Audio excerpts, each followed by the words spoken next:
Aku tidak seharusnya bertemu dia lagi. Tidak seharusnya mempekerjakannya. Tapi kenangan akan remaja 12 tahun yang mengincip tubuh pengasuhnya yang tertidur itu adalah racun. Dan racun itu akhirnya bekerja. Aku kembali ke rumah ini demi nostalgia. Dan nostalgia itu menuntut bayaran mahal, tepat pada malam istriku tidak ada di rumah. Sebenarnya, di usiaku yang menginjak 30-an, hidupku bisa dibilang sudah sempurna. Aku sudah memiliki segalanya, seperti bisnis yang berkembang, properti di mana-mana, bahkan memiliki istri cantik seperti Zahra dengan 2 anak yang lucu-lucu. Tapi ya namanya juga manusia, kadang masih ada aja yang kurang dan tak ada syukurnya. Di usia itu, aku masih saja mencari hal-hal yang beda. Dan konyolnya hal itu, kuwujudkan bersama Big Siti, pembantu sekaligus pengasuhku sewaktu kecil dulu. Sebelumnya sebut saja namaku Arif. Aku anak tunggal dari keluarga yang serba ada. Ayahku seorang pejabat tinggi BUMN dengan jabatan yang lumayan tinggi. Sementara ibuku seorang eksekutif real estate, sukses yang tak kalah suksesnya dengan ayahku. Hidupku dari kecil bisa dikatakan nyaman, tapi tak urung. Aku sering merasa sepi lantaran setiap hari hanya ditemani sama Big Siti. Dari umur 7 tahun sampai 12 tahun, hanya Big Siti yang menemaniku. Sampai suatu ketika, keluargaku harus pindah seiring kenaikan jabatan ayah yang diterimanya. Alhasil, aku dan Big Siti pun terpaksa harus pisah lantaran beliau tak bisa ikut karena harus mengurus suami dan anak-anaknya. Hanya saja, sebelum berpisah, ada satu kesalahan yang tanpa sadar Big Siti lakukan. Mungkin awalnya beliau pikir di usiaku yang menginjak remaja tak memiliki pikiran yang aneh-aneh, Big Siti selalu cuek tiap kali berganti baju di depanku, padahal hal itu tak boleh. Biarpun masih remaja, tapi aku pasti akan merekam setiap apa yang kulihat. Dan begitulah yang kurasakan saat itu. Aku merekam setiap tingkah lakunya, bahkan tersimpan di memori pikiranku. Memang usiaku masih remaja, tapi aku sudah merasa ada gelenyar aneh mendapati hal seperti itu. Sementara Big Siti yang pada dasarnya tak pernah duduk di bangku sekolahan, mungkin hanya menganggap hal itu kelucuan semata. Sampai pada akhirnya, menjelang kepindahanku, ada satu kenangan yang tak bisa aku lupakan hingga saat ini, tepatnya di suatu siang, di mana saat itu aku baru saja tiba di rumah sepulang sekolah ketika Big Siti sedang terlelap di kamarku. Mungkin saking lelapnya ia sampai tak sadar jika daster yang digunakan itu pun semrawut. Bahkan, segitiga bermuda itu juga sempat tertangkap netraku, dan hal itu sontak membuatku terpaku sekaligus gimana gitu. Big Siti memiliki rambut ikal dengan kulit sawo matang. Di usianya yang kala itu 38 tahunan, beliau memang tak terlalu cantik. Hanya saja posturnya yang ideal memiliki daya tarik tersendiri bagi siapapun yang memandang mendapati hal itu. Entah kenapa, mendadak jantungku berdebar. Ada gejolak batin yang hadir, meski sebenarnya aku pun belum mengerti sepenuhnya. Hanya saja rasa ingin tahuku yang tinggi membuatku iseng mendekat dan memperhatikan segitiga bermuda. Hindia itu dengan seksama. Aroma semerbak wangi itu pun tertangkap saat itu juga. Hal itu tentu membuat rasa penasaranku makin menjadi. Sambil cengar-cengir aku pun mengambilnya. Semula memang tak ada respon dari Big Siti, tapi setelah jemariku itu mondar-mandir, mendadak Big Siti pun terjaga. "Hei, ngapain toh kamu, Rif?" Seketika itu Big Siti pun gelagapan. Buru-buru Big Siti membereskan negara, lalu menatapku dengan tatapan tak percaya. "Maaf Big, habisnya lucu sih Big," kataku sambil tertawa. "Halah, ngomong apa toh kamu, Rif?" kata Big Siti dengan raut kaget bercampur jengkel, tapi masih bisa memakluminya. Udah minggir sana, Bibi mau ke dapur dulu, katanya tiba-tiba beranjak hendak meninggalkanku. Aku yang pada dasarnya usil pun justru menghadangnya. Loh, tunggu dulu Tobi. Apa toh Rif? Bibik lagi banyak kerjaan kok, katanya tak menghiraukanku yang tertawa dengan raut jengkelnya itu. Yah, kira-kira itulah ingatanku tentang Big City yang masih terbayang hingga aku berkeluarga. Momen jenaka itu terus tersimpan dan hampir tak bisa kulupakan. Tapi rupanya 20 tahun berlalu, tak disangka dan tak dinyana kami pun bertemu lagi. Tepatnya ketika aku dan istri, Zahra, hendak membeli kembali rumah lama yang dulu pernah kutempati. Aku dan istriku sengaja memilih rumah itu lantaran banyak kenangan di sana. Selain itu, kami juga menginginkan suasana yang damai daripada di kota. Kebetulan, kondisi rumah itu masih terawat lantaran pemilik rumah sebelumnya rajin bersih-bersih sehingga kami bisa langsung menempatinya. Singkatnya, sehari setelah kepindahan itu, Pak RT setempat pun mengumpulkan warga di kelurahan untuk mengenalkan kami. Dan di saat itulah, di antara warga yang berkumpul secara tak sengaja mataku menangkap sosok Big City itu. Beliau tak banyak berubah, hanya saja saat itu beliau nampak menggunakan kacamata yang mungkin karena faktor usia saat itu pun buru-buru aku menghampirinya. Ini beneran Big City kan? Kataku saat kami berhadapan. Nampak beliau sedikit bingung atau mungkin sudah lupa. Maaf masnya ini, siapa ya? Aku Arif, Bi. Bibi ingat kan? Sejenak Big City membuka kacamatanya. Ia memperhatikanku dengan seksama sampai akhirnya. Walah, ini beneran ini kamu Tohle? Aku pun mengangguk. Hehehe, iya Bi, ini aku Arif. Wah, lama gak ketemu. Sekarang kamu berubah ya Le, makin ganteng, kata Big City membuatku malu-malu. Sementara istri, Zahra, dan anakku pun ikut tersenyum meski mereka belum tahu. Setelahnya aku dan istriku pun ngobrol bersama. Dari obrolan itu pun, kami juga sempat menawarkan beliau untuk bekerja di rumah. Alasannya untuk menjaga anak karena memang belum ada pembantu di rumah kami. Walah, apa enggak malah ngerepotin toh Rif. Bibik kan sudah enggak kayak dulu. Enggak kok, Bik.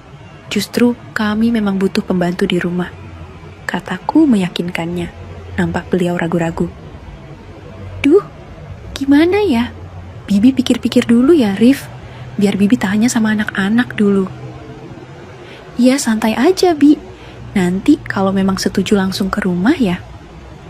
Big City pun mengangguk, dan kami pun berpisah setelah anakku minta pulang. Singkatnya, 2 hari kemudian, Big City pun datang ke rumahku. Ia setuju, dan lusanya beliau sudah mulai kerja di rumah dari pagi hingga sore. Waktu pun berlalu, dan tak terasa 2 bulan sudah Big City kerja di rumahku. Semuanya lancar tanpa kendala. Hanya saja, di sisi lain, ingatan-ingatan iseng masa remaja itu pun kembali hadir lagi. Ingatan itu pun sering mengganggu, terutama menjelang tidur di malam hari. Seperti malam itu, aku yang tengah rebahan di samping Zahra. Istriku justru terbayang pembantuku itu. Selama 20 tahun pisah agaknya, tak ada yang berubah dengan beliau. Big City masih seperti dulu, bahkan bisa dibilang makin segar sejak kami kembali bertemu. Sejenak aku menoleh ke arah Zahra istriku. Ia memang cantik, tapi anehnya belakangan hanya bayangan Big City yang berputar-putar di benakku. Sampai suatu hari, tepatnya di bulan September, istri, Zahra, dan anak-anakku pergi ikut mertua keluar kota. Rencananya mereka akan menghadiri wisuda kerabat mertua, dan aku terpaksa tak bisa ikut lantaran harus menyelesaikan meeting di kantor. Saat itu, kupikir itu adalah kesempatan yang baik untuk lebih dekat lagi dengan pembantuku itu. Dan entah kebetulan atau apa, sorenya sepulang dari kantor, mendadak hujan turun. Dengan derasnya, suara guntur dan petir tak berhenti sampai satu kelurahan mati lampu. Beruntung di rumah ada genset sehingga masih ada penerangan untuk sementara. Wah, deras banget hujannya ya Rif, kata Big Siti saat kami duduk berdua di ruang depan menunggu hujan reda. Iya Bi, apa antar pulang aja pakai mobil? Oh, nggak usah Rif.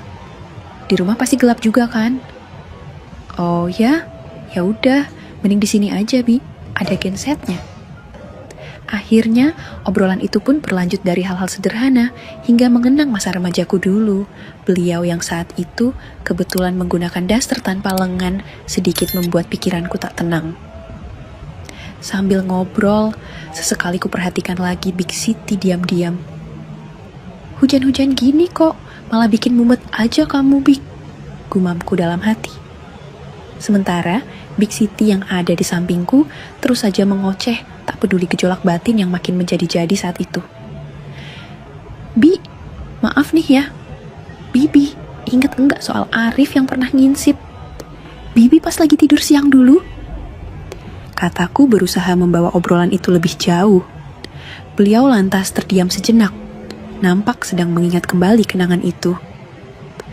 Oh, iya ingat. Oh, alah itu kamu masih kecil, nggak ngerti apa-apa kok. Jawabnya dengan raut wajah yang sedikit berubah. Tapi sampai sekarang Arif masih ingat loh, Bik. Sahutku berusaha tersenyum. Alah kamu ini, lagian kenapa ingat-ingat toh? Sahutnya dengan raut yang mulai tak nyaman.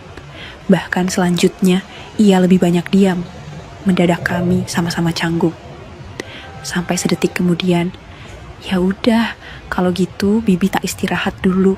Yo sudah malam soalnya, katanya yang kemudian beranjak meninggalkanku dengan pikiran yang berkecamuk. Di tengah kegalauan itu, kira-kira semenit kemudian mendadak genset di rumahku padam lantaran kehabisan bahan bakar. Semua gelap gulita dan tak ada penerangan. Dan bersamaan dengan itu, Arif, kamu di mana? Terdengar teriakan dari dalam kamar. Iya Bi, tunggu Rif ambil lilin dulu, kataku sambil melangkah ke belakang. Dan saat aku membawa lilin yang sudah menyala ke kamar Big Siti, aku justru dibuat terkesima. Lantaran beliau sudah berganti pakaian yang lebih dakdir dari sebelumnya. Mungkin menurutnya hal itu biasa saja. Tapi lain halnya denganku yang menganggap itu luar biasa. Tak urung, makin mumet pula pikiranku dibuatnya. Nampak ia duduk di tepi divan, menunggu dengan raut lega. Dan hal itu membuat gejolak dalam diriku makin tak karuan saja. Makasih loh Rif, untung ada kamu. Iya Bi, sama-sama. Omong-omong, sebenarnya Arif mau minta tolong, kataku memberanikan diri. Minta tolong apa toh Rif? Ngomong aja nggak apa-apa. Arif ingin kayak dulu tuh Cikuyamik, jawabku sambil menunduk. Maksud kamu apa toh Rif? Tanya Big Siti yang justru bingung. Ya itu Bi, kayak waktu kecil dulu itu. Hah apa? Jangan bercanda.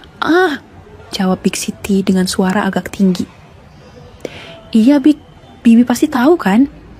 Akhirnya kata-kata itu pun terlontar dariku, dan bersamaan dengan itu, aku melangkah maju sambil menyiapkan perahu motor yang memang telah siaga saat itu. Seketika raut wajah Big Siti pun panik. Beliau mencoba menghindar ketika piukan kuhaturkan. Walah Gusti, mau diapa aku? Katanya. Sebelum akhirnya sebuah sambutan membungkam kebaikan itu, sebenarnya bisa saja beliau berontak menghalau apa yang kuhaturkan itu. Tapi lantaran jemariku lebih dulu hijrah pada segitiga bermuda itu, akhirnya tak ada jalan lain selain pasrah mengikuti kebaikan itu. Seruan kebaikan pun terdengar, pertanda beliau pun mulai hanyut akan nirwana yang kuciptakan. Sungguh rasanya seperti mimpi. Belum lagi ketika tiba-tiba beliau berkata, "Sekali aja ya Rif," katanya sambil menyiapkan sajian yang sudah lama menjadi angan-anganku itu. Aku seolah kembali ke masa lalu, masa di mana Big Siti selalu menyayangiku. Bedanya saat itu bukan hanya kasih sayang yang ia berikan padaku, melainkan rasa lain yang justru membuatku terkesan. Dengan hanya penerangan cahaya lilin, aku masih bisa mendapati betapa istimewanya sajian itu. Dan lantaran tak ingin membuang waktu, akhirnya aku haturkan perhatian pada setiap sajian batin itu. Sontak saja beliau sering memanggilku seakan-akan menyuarakan isi hatinya yang memang jarang mendapat siraman rohani itu. Dinginnya malam dan derasnya hujan tak lagi kurasa. Lantaran selanjutnya, Big City merubah haluan negara dan bersiap menerimanya. Dan, ya, dengan sekali manuver, maka melajulah kendaraan laut itu menuju Pelabuhan Ratu. Bagai terombang-ambing di lautan biru, aku berusaha membawa Big City menuju titik tujuan batin itu. Berbagai variasi. Motor pun kuhaturkan, dari pola yang biasa sampai yang tak pernah kuterapkan sebelumnya. Saat itu entah kenapa tak terlintas sedikit pun Zahra, istriku, di benak. Lantaran yang ada saat itu hanyalah membawa Big City pada tujuan batin itu, tak terhitung berapa kali banjir bandang melanda. Hingga pada saat aku merasa hendak tiba pada tujuan utama, di saat itu pula rasa lega dan bersalah bercampur menjadi satu. Seperti tersadar dari angan-anganku, gejolak batin itu hilang, berganti penyesalan yang luar biasa di benakku. Apalagi saat kulihat Big City terdiam dengan deru angin yang berangsur stabil saat itu. Maafin Arif, Big. Arif nggak tahu tadi lagi mikir apa. Ya sudahlah, Rif.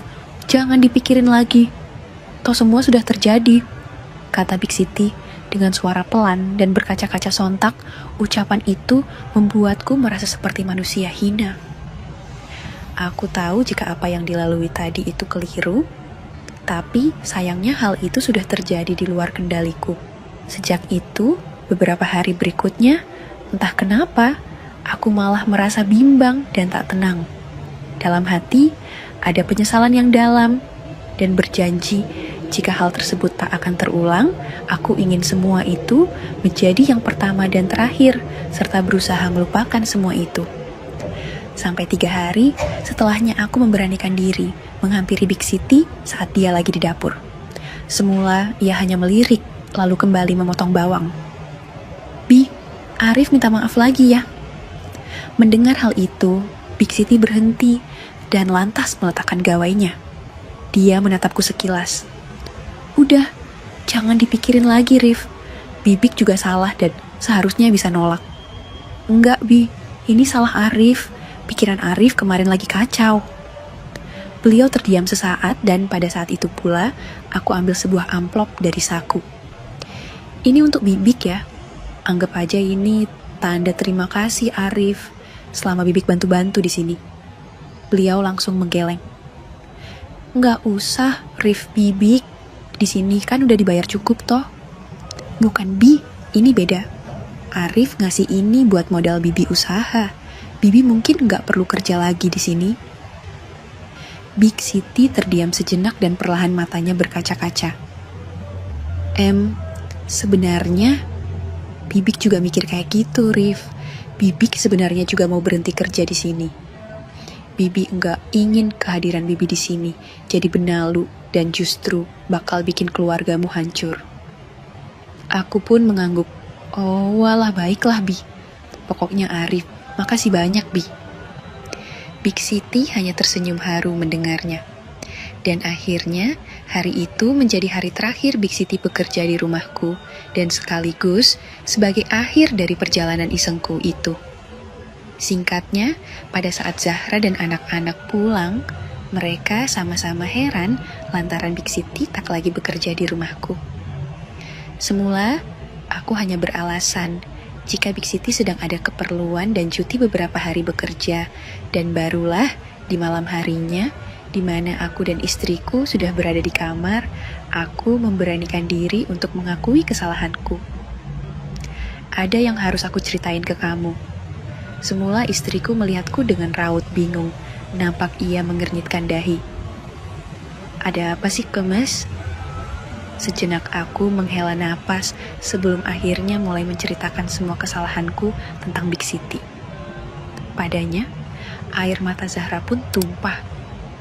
Dia menggeleng tak percaya dengan apa yang kuceritakan itu. Memangnya aku kurang apa, Mas? Aku dan anak-anak, apa kami gak cukup buat kamu? Bukan, Mah. Bukan kamu. Kamu udah lebih dari cukup. Ini tentang aku, tentang kebodohanku, kataku sambil menggenggam tangannya. Maafin aku, Ma. Aku salah.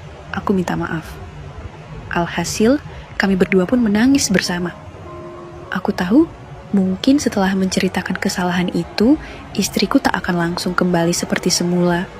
Tapi setidaknya di tengah air mata dan kejujuran itu, ada awal cerita baru yang benar.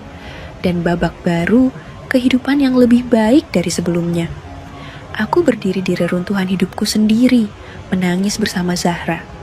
Aku memiliki segalanya, cinta, keluarga, kemewahan.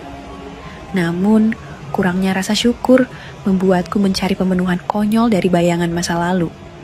Obsesi sesaat itu ternyata jauh lebih kuat daripada janji seumur hidup. Ingatlah, sahabat romansa nyata. Kesempurnaan sejati bukanlah tentang memiliki segalanya, tetapi tentang merasa cukup dan bersyukur atas apa yang sudah kita miliki. Jangan biarkan rasa penasaran yang tak terkendali merusak istana yang telah kamu bangun dengan susah payah. Karena terkadang, rasa ingin tahu terbesarlah yang membawa penyesalan terbesar. Bagaimana pendapat kalian tentang keputusan Arif dan penyesalannya? Tuliskan pandanganmu di kolom komentar di bawah. Jika kisah ini menyentuh atau memberikan pelajaran berharga, jangan lupa berikan like dan bagikan video ini. Dan yang paling penting, tekan tombol subscribe di channel Romansa Nyata agar kamu tidak ketinggalan kisah-kisah penuh makna dan pelajaran hidup berikutnya. Sampai jumpa di kisah selanjutnya.